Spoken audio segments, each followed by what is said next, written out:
Olá, eu sou Ícaro Sampaio e essa é mais uma atualização semanal do Endocrino Papers. Vou fazer aquele resumo dos tópicos mais importantes que nós abordamos por aqui ao longo da última semana.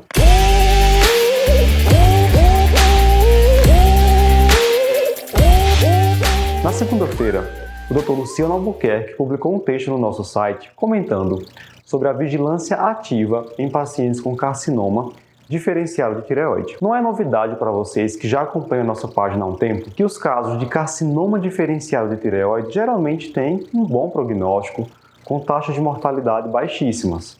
E o tratamento consiste essencialmente na cirurgia, tireoidectomia total ou ainda lobectomia. A questão é que a cirurgia possui seus riscos de hipotireoidismo, hipoparatireoidismo pós-cirúrgico e ainda lesão do nervo laríngeo recorrente.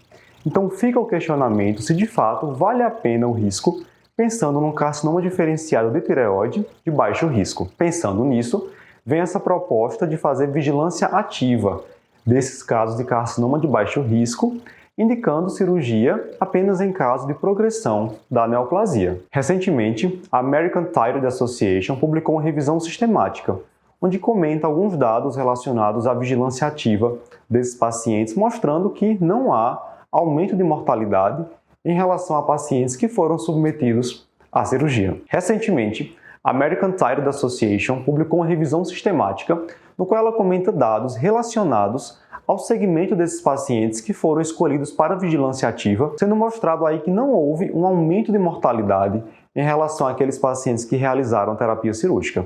Então, quais seriam os pacientes bons candidatos para a vigilância ativa do carcinoma diferenciado de tireoide? Então, pacientes com lesões menores que 1 centímetro, pacientes com idade maior que 40 anos, lesões que não tenham extensão extratireoidiana e também que não apresentem metástase linfonodal. A grande questão da vigilância ativa é que a gente precisa ter segurança de que vai ser feito o acompanhamento adequado desses pacientes. E aí, pensando nas disparidades que os serviços de saúde apresentam no Brasil, a gente fica um pouco preocupado de que tipo de acompanhamento esse paciente vai ter, de forma que os centros acadêmicos, os hospitais universitários seriam bons locais para que a gente possa começar a implementar esses protocolos de vigilância ativa. Na terça-feira, a gente divulgou o nosso podcast sobre manejo da hiperglicemia no ambiente hospitalar. Para você que trabalha em ambiente hospitalar e atende pacientes com diabetes ou hiperglicemia por outras causas, que são muitas, fica sempre dúvida sobre em que momento iniciar a insulina, será que eu posso manter os hipoglicemiantes orais? Quais eu posso manter? Como fazer a prescrição do meu paciente no momento da alta hospitalar? Então, esses foram tópicos que a gente discutiu nesse podcast. É um podcast bem legal porque está toda a equipe Endocrino Papers reunida, eu, Luciano, Dr. Eric, a doutora Patrícia. Então, vale a pena, vai lá dar uma conferida. E ainda na terça-feira foi a minha vez de publicar um texto comentando sobre o inédito posicionamento da American Heart Association a respeito da doença hepática gordurosa não alcoólica. E aí é interessante esse posicionamento porque é uma espécie de reconhecimento da doença hepática gordurosa não alcoólica como um fator de risco cardiovascular. E não é para menos assim, porque esses pacientes eles têm como principal causa de mortalidade a doença cardiovascular e não a cirrose hepática.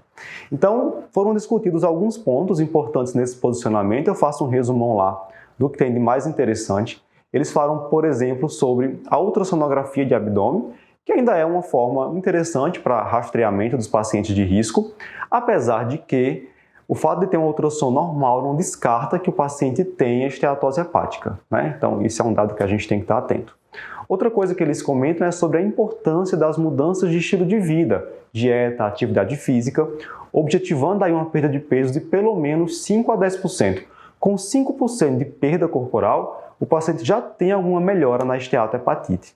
E falando de esteatohepatite, é importante orientar que esses pacientes suspendam completamente a ingestão alcoólica, já que aí está associado com alto risco de progressão realmente para fibrose e cirrose.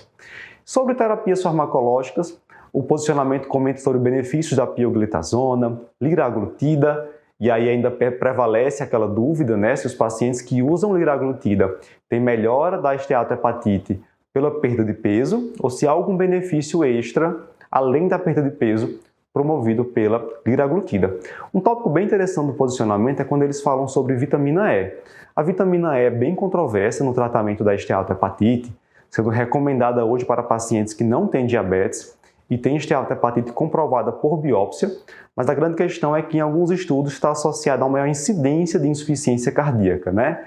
E obviamente um posicionamento de uma sociedade de cardiologia não deixaria de comentar este tópico. Então, vai lá dar uma conferida, a gente discute com mais detalhes isso no nosso site.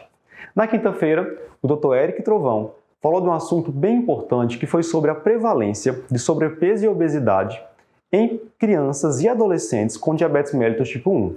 Quando a gente pensa no diabetes mellitus tipo 1, a gente pensa classicamente em pacientes eutróficos. Contudo, a gente tem visto nos últimos anos um aumento da prevalência de sobrepeso e obesidade nesses pacientes.